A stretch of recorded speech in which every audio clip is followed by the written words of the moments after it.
Christopher Stopes joins me now. He is the president of the International Federation of Organic Agriculture Movements, and that's the European regional group.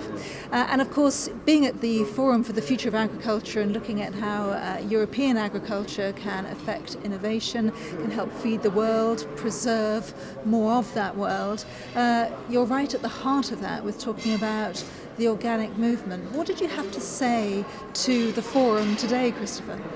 One point I made was about the circular economy and the difficulty of applying it in the agriculture and food sphere. The reason I believe it's difficult is that unlike in the manufacturing economy where you can contain the inputs and the outputs, the unintended consequences can be controlled. In agriculture, it differs very significantly because we're relying on the resources of the air, the water and the soil over the whole of the planet, and therefore any intervention, be it chemical or mechanical, will have profound implications on the whole of that complex system, integrating biodiversity, the environment and healthy food. Unintended consequences has always been a controversial topic here at the forum. In terms of what you heard from an array on the panel and of course the voices of farmers in the audience, what was your sense check on where we're up to with this debate? I think we've got some way to go because in terms of accounting for the true costs of our food and farming system, those unintended consequences are immensely profound. We can think about soil degradation, where significant parts of the European soil bank is now severely degraded. Look at the outcome of the European nitrogen assessment, which estimated a €320 billion cost of the result of our use of fertilisers. If you look at our health, both in Europe, it's declining in many cases because food quality and diets are declining in quality. And if you look at a global level, many people are still facing food poverty and food insecurity. So conventional farming doesn't seem to have done the job it promised. It sounds like quite a pessimistic view then, really. Do you feel when we're making progress at all? Because things like precision farming, there is an awareness that it isn't industry versus economy against the economy, that we have to work together. That awareness is clear. Yeah, I think the awareness is clear. I think acting on that awareness is perhaps a little bit behind the line. If you think about it, what we end up with is a system which isn't producing food for people. Most of it is producing feed for livestock.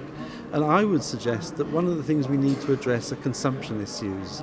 And it came up on several occasions during the Forum for the Future of Agriculture. We're failing to address that critical issue that we need to moderate consumption in the global north, not least to ensure an equitable distribution of resources around the world, but also to protect our own health. So in terms of then next steps and what you take away, did you hear any tangible next steps? We've had UN special advisors talk to the forum today. We've had Jeremy Rifkin talk about the Internet of Things. We've had those from the industry talking about initiatives. What sense of tangible steps do you take? I think Jeremy's talk was extremely illuminating and seemed to support a more visionary approach to the food and agriculture systems of the future, if you like, in a zero carbon world. And organic farming is ready to meet that challenge. We don't rely to the same extent on these large carbon inputs. I think some of the most important take-homes for me is that if we're going to achieve real progress in reducing food insecurity, we need to attend to the problem of poverty. So if you like, this isn't a techno-fix issue.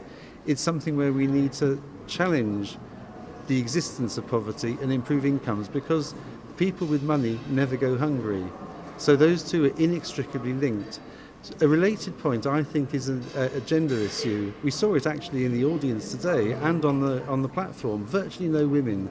Actually, women are responsible for the majority of food production in the world, yet they don't have access to the control of resources. Those are big issues which are outside Syngenta's brief, but for me are the most important take-home message from today. It's fascinating. Well, thank you very much, Christopher Stopes. Thank you.